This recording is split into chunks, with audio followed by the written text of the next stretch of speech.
मी इथे कुकरमध्ये थोडंसं खाली पाणी घालून घेतलंय, जाळी ठेवली.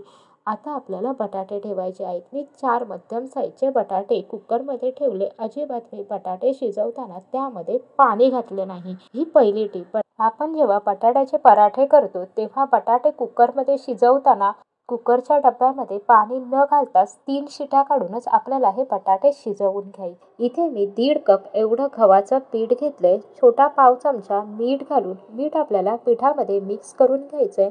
थोडं थोडं पाणी घालून आपल्याला हे पीठ मळून घ्यायचं आहे. पीठ आपल्याला जास्त घट्टही मळायचं नाही किंवा जास्त सैलही नाही मळायचं. आपण जसं पोळ्या करण्यासाठी पीठ मळतो तसंच आपल्याला हे पीठ मळायचं आहे. इथे पीठ मळून झालं इतपत असं मी हे सैल ठेवलेलं आहे. आता इथे कुकरसुद्धा थंड झाला. बटाटेही आपले छान थंड झालेले आहेत. आपल्याला बटाट्याची साल काढून घ्यायची. बटाटा हा आपल्याला मॅश करून नाही घ्यायचा, तर तो किसणीवरती किसून घ्यायचा. बटाटा किसणीवरती किसून घेतला की आपले जे बटाट्याचे पराठे आहेत ते लाटताना अजिबात फाटत नाही.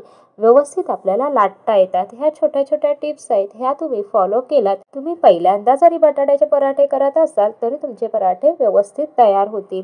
मी इथे 2 मोठ्या हिरव्या मिरच्या मध्ये कट करून त्यामध्ये मी अर्धा इंच आलं, 5-6 लसणीच्या पाकळ्या पाणी न घालताच मिक्सरला फिरवून घेतल्या. मी इथे पाव चमचाच लाल तिखट घातलंय. हिरवी मिरची घेतली त्यामुळे मी लाल तिखट कमी घातलंय. छोटा पाव चमचा हळद, पाव चमचा चाट मसाला, 2 चमचे एवढी बारीक चिरलेली कोथिंबीर, चवीप्रमाणे मीठ घालून घेतले. मी चाट मसाला घातलाय, तिथे तुम्ही आमचूर पावडर घालू शकता. आपल्याला हे आता सर्व बटाट्यांमध्ये छान मिक्स करून घ्यायचंय.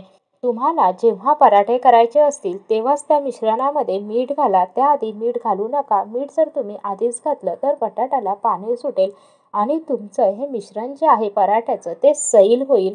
पराठे व्यवस्थित लाटता येणार नाही. 4 बटाटे पराठे करण्यासाठी मी घेतले होते, त्यामध्ये आपले 7 पराठे होणार आहेत. पिठाच्या गोळ्यापेक्षा थोडासा मोठा मी सारणाचा गोळा घेतलेला आहे. थोडीशी लाटी मी इथे लाटून घेतली आणि आपल्याला त्याला थोडासा असा तुपाचा किंवा तेलाचा तुम्ही हात लावून घ्या. वरून थोडंसं सुकं पीठ भुरभुरून घ्या. असं केल्यामुळे पराठा अगदी व्यवस्थित लाटता येतो. सारण जे आहे पराठ्याचं आतलं ते अगदी कडेपर्यंत छान पसरलं जातं. पराठा छान टम्म असा फुलून येतो. अजिबात तो कडक वगैरे होत नाही. अगदी मऊ लुसलुशीत छान आपला पराठा तयार होतो.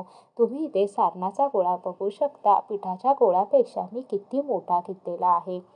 त्याच्या सगळ्या कडा ज्या आहेत पिठाच्या त्या अशा जुळवून घ्यायच्या आहेत. तुम्हाला जर असं जमत नसेल तर आपण ज्याप्रमाणे मोदक करतो त्याचप्रमाणे पारी तयार करून आतमध्ये सारण घालून एक्स्ट्राचं पीठ काढून टाकायचं आणि छान याचा गोल असा गोळा करून घ्यायचा आहे. गव्हाचं सुकं पीठ लावून आपल्याला हलक्या हातावरती गोल गोल असा हा लाटून घ्यायचा आहे. पराठे हे थोडेसे जाडच असतात. तुम्ही बघाल तर अगदी व्यवस्थित आपला पराठा लाटला गेलाय. सारण अगदी कडेपर्यंत पसरलेला आहे. इतपत मी तो जाड ठेवलेला आहे. तवा आपला चांगला गरम झालेला आहे. गॅस मोठा ठेवूनच आपल्याला पराठा शेकवायचा आहे.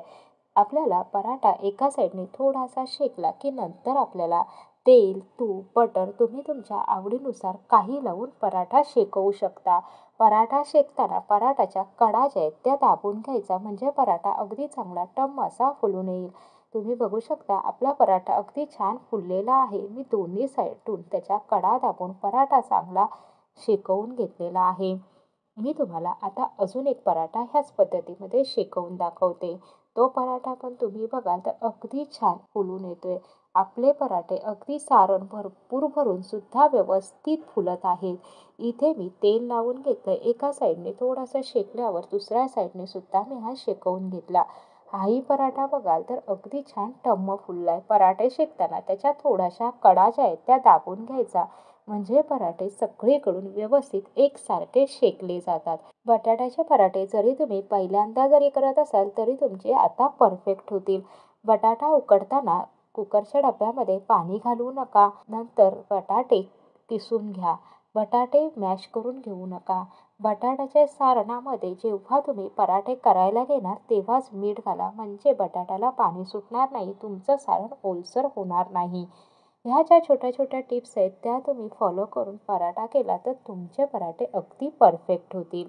हे पराठे तुम्ही दह्याबरोबर, सॉसबरोबर खाऊ शकता किंवा गरम गरम बटर लावून सुद्धा हे खायला खूप छान लागतात.